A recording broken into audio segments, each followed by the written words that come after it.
There arrives a season in life, not marked by calendars or celebrations, but by a quiet transformation within. It doesn't announce itself with loud events, but rather slips in during the still moments we often overlook.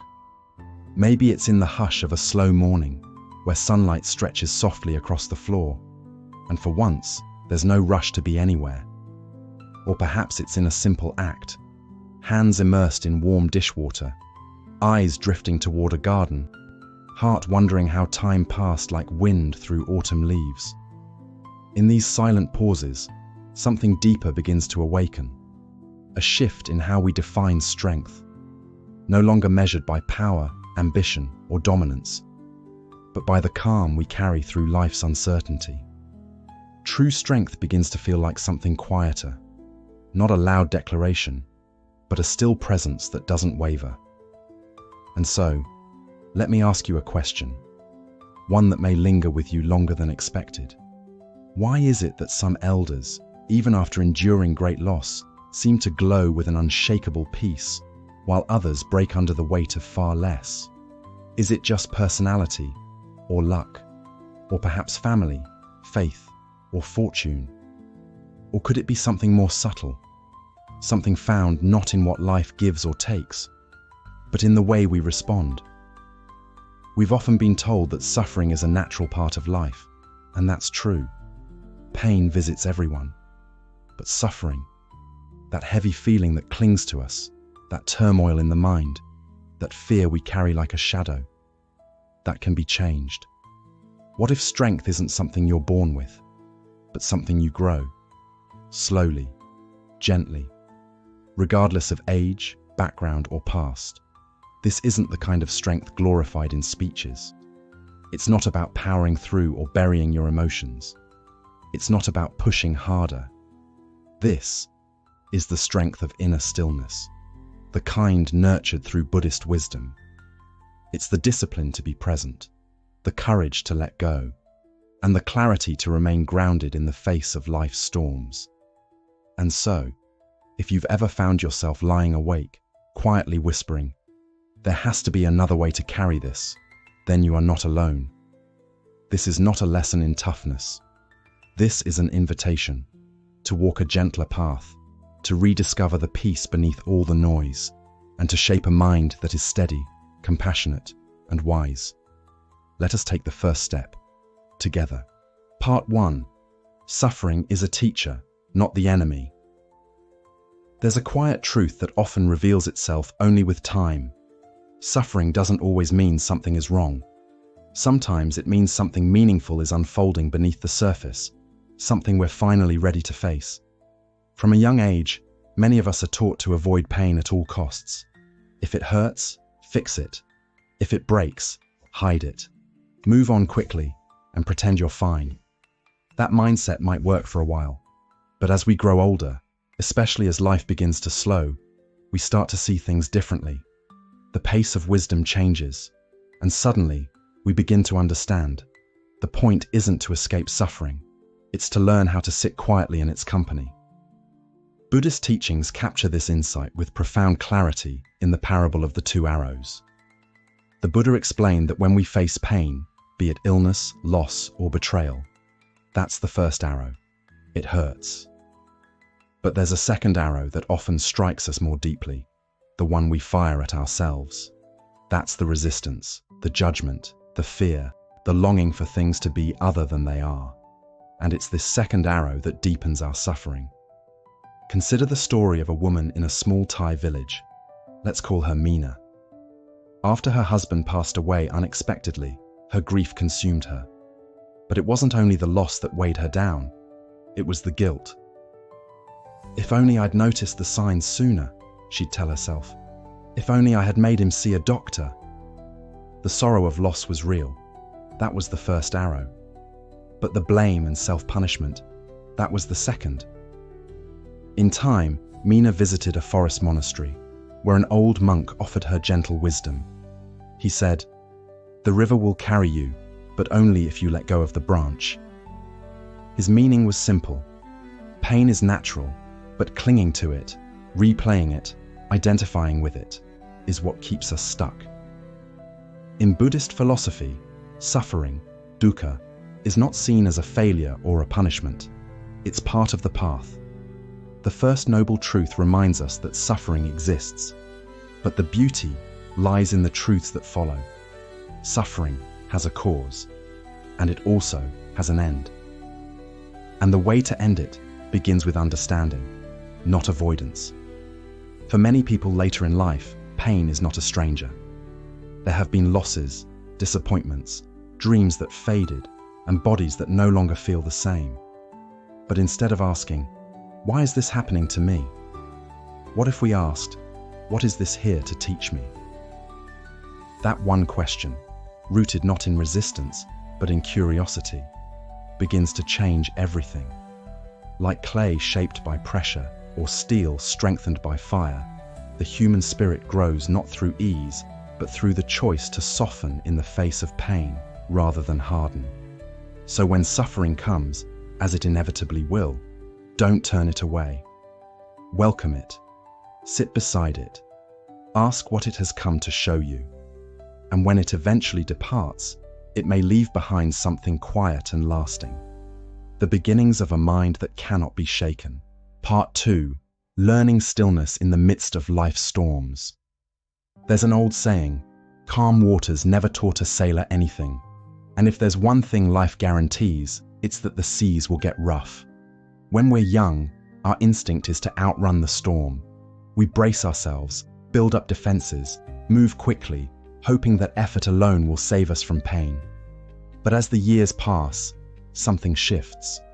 We begin to see that the real strength isn't in fleeing the chaos, but in learning how to remain grounded when it arrives. This is where the teachings of the Buddha speak softly, yet powerfully. They don't tell us to battle the storm or control the winds. Instead, they show us how to find an anchor within ourselves, one that holds steady even when the world feels uncertain. Stillness, in this tradition, is not surrender. It's not weakness. It's a deliberate act of strength. Zen teacher Thich Nhat Hanh once described it beautifully. Feelings come and go like clouds in a windy sky. Conscious breathing is my anchor. That is the practice, not to stop the wind, but to avoid being carried away by it. Let me tell you about someone I once met, Mr. Raymond, a quiet man in his 70s. After the death of his wife, the grief was overwhelming. He tried meditation, but at first he could hardly sit for more than a few minutes. The sadness would surge, memories would rise. But he didn't walk away. He kept sitting, not to escape the pain, but to befriend it. And slowly, something changed. Breath by breath, he discovered that stillness isn't about escaping sorrow. It's about creating a space wide enough to hold it. What once felt like a tidal wave of grief began to feel more like a tide, rising, falling, and receding in its own time. In Buddhism, the simple act of mindful breathing isn't just a practice, it's a lifeline. Each deep, intentional breath is a message to the body and mind. You are here. You are okay. You don't have to run. That's why monks and nuns walk slowly. Their steps are not hurried, not distracted. They are intentional, fully present. This is a kind of presence anyone can develop, regardless of age, background, or belief. You don't need a temple. You don't need rituals. Just find a quiet spot, your porch, your bedroom, even your car. Close your eyes. Breathe with awareness. That is more than enough. And here's the quiet miracle. The more we practice stillness in everyday moments, the more natural it becomes during life's hardest ones. Like a path through a dense forest, the more we walk it, the easier it is to find when we're lost. So the next time life begins to tremble, don't be quick to react. Don't chase distraction. Just pause. Feel your breath. And remember, there is a silence within you that cannot be shaken by the noise around you. Storms will come, but you don't have to go with them. Part 3. The quiet strength of gentle discipline. Discipline often gets a bad name. For many, it brings up images of strict rules, stern voices, and a life stripped of joy. We tend to think of it as something rigid, something we must obey.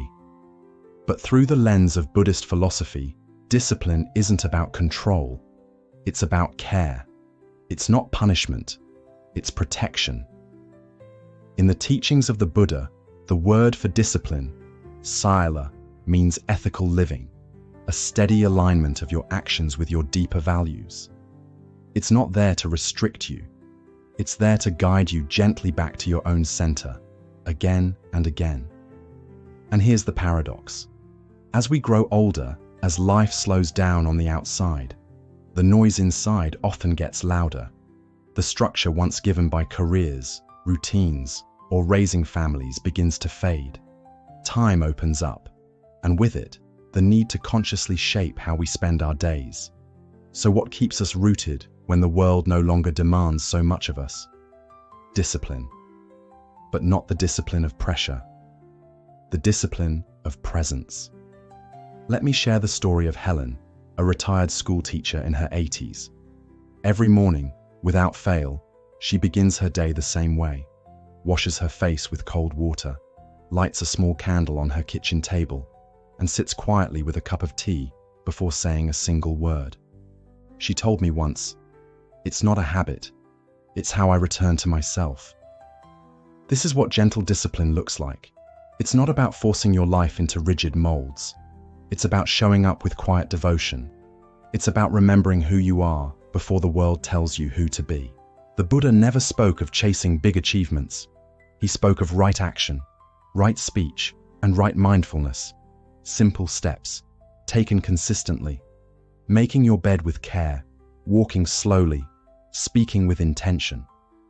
These aren't small acts when done in awareness. They shape the inner landscape. Many of us wait for motivation to strike before we begin something meaningful. But motivation is fleeting.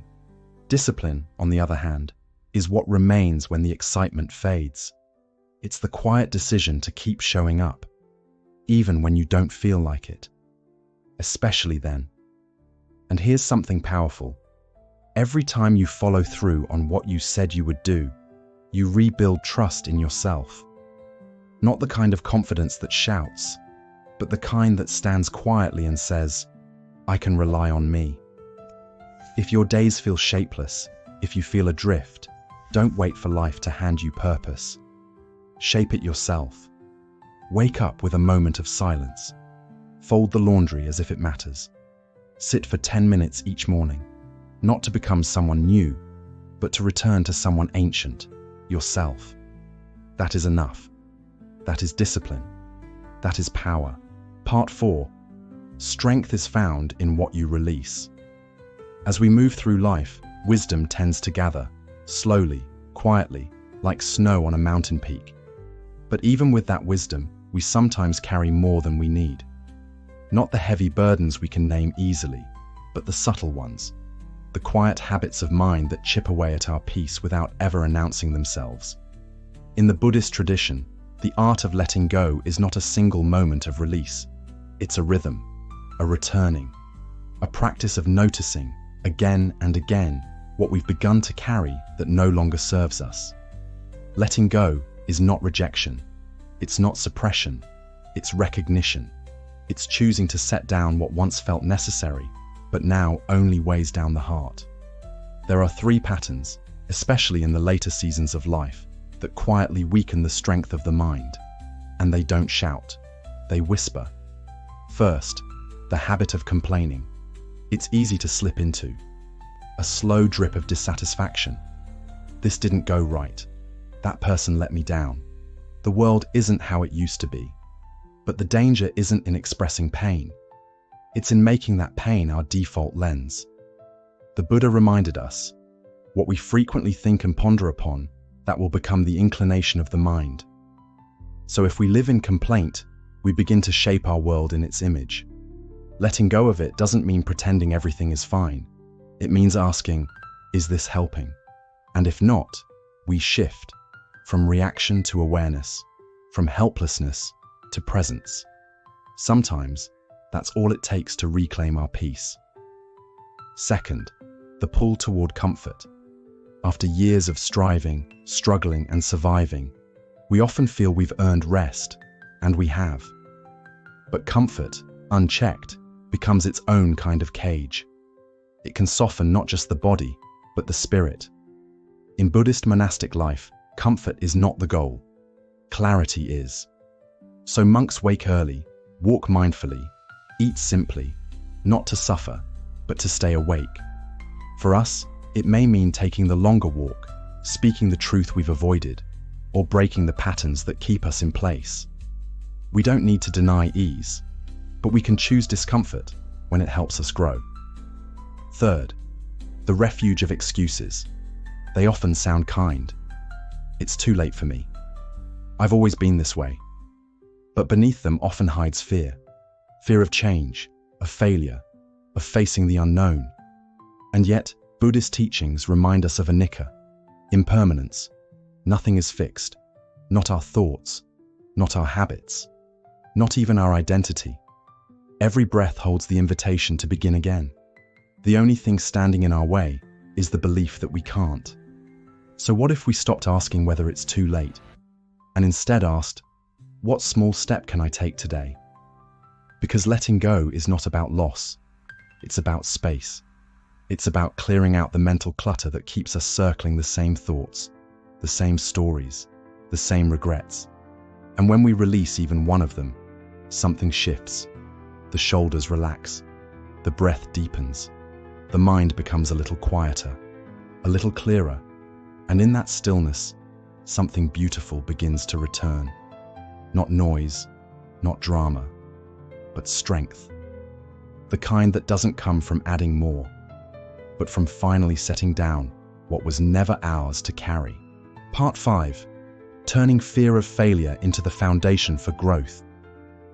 At some point in life, maybe after a painful breakup, a career that didn't pan out, or a quiet dream that slowly faded away, we start to carry a fear most people never speak out loud, the fear of failing. It's not only the act of falling short that wounds us, it's the story we wrap around it. We whisper to ourselves, I should have had it figured out by now, or I'm too far along to be making mistakes. And before we know it, we begin to live smaller. We choose what's safe. We hold back our ideas. We shrink from the edges of growth because disappointment feels too heavy to carry again. But here's something Buddhism gently reminds us. Failure isn't our enemy, it's our teacher. Growth doesn't happen in spite of failure, it often happens because of it. In the Dhammapada, the Buddha says, just as a mountain is unmoved by the wind, so is the wise person unmoved by praise or blame. What does this mean? It means that both success and failure are passing guests. Neither stays, and neither defines who we truly are. The goal is not to cling to success or avoid failure, but to be like the sky, open, steady, and vast, letting both clouds drift by. Let me share a real story. There's a man named Louis from New Mexico. At 67, after retiring from decades of working as a mechanic, he felt an itch inside him, a longing to create. Though he'd never picked up a paintbrush in his life, something nudged him to try. No classes, no experience, just curiosity. His first paintings were clumsy. People around him laughed. His own inner voice was even harsher. But instead of quitting, Louis changed how he saw it. He said, every time I mess up, I know I'm on the edge of learning. That shift, viewing mistakes as evidence of progress, turned failure into practice. This mindset is at the heart of mindfulness. Rather than fearing failure, we start to explore it. We shift the question from, what if I fail, to what can I discover? Because the truth is, nobody who has ever grown or awakened has done so without stumbling along the way. Even the Buddha, before his enlightenment, endured doubt, temptation, and fatigue beneath the Bodhi tree. Those struggles weren't detours, they were the path itself. Growth isn't a straight road, it's more like a spiral.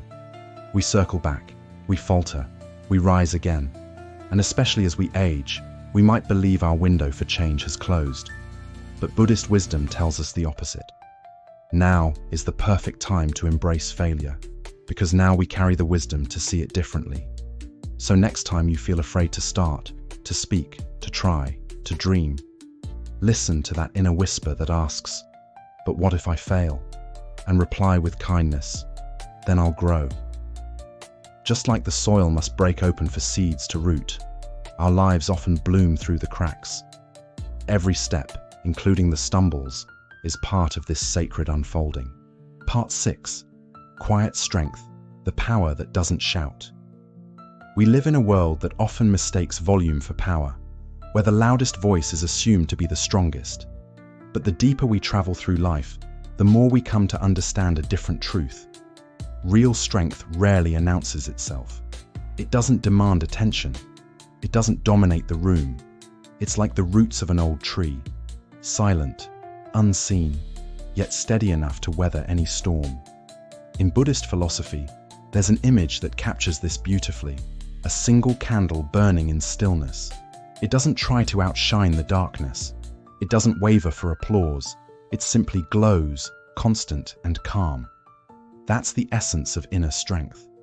Think of the quiet people in your life, the ones who don't speak often, but when they do, their words linger. The ones who walk into difficult moments not with resistance, but with deep stillness. They remind us that strength isn't about overpowering others. It's about remaining grounded in yourself.